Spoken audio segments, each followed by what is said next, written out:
Well, there's a substantial number of risks associated with untreated chemo-induced nausea and vomiting.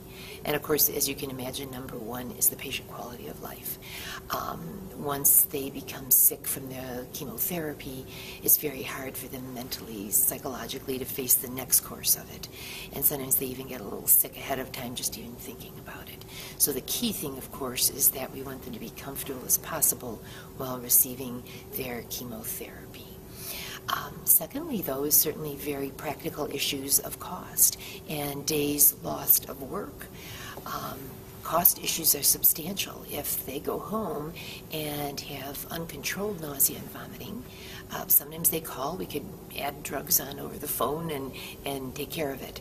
But sometimes if it goes too long or if the patient is elderly, gets a little dehydrated, very often they will come in for an extra office visit, an urgent care visit, and then of course the most costly and serious option, a visit to the emergency room.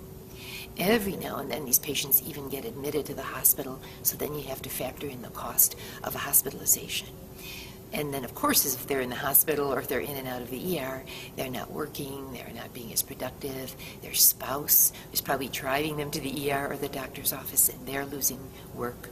So it's really a very big picture. So good prevention and trying to stay right on top of it. We really have to educate the patients, too, that if they go home and they are not in good control, they really need to call as soon as possible so we can try to get on it as quick as possible.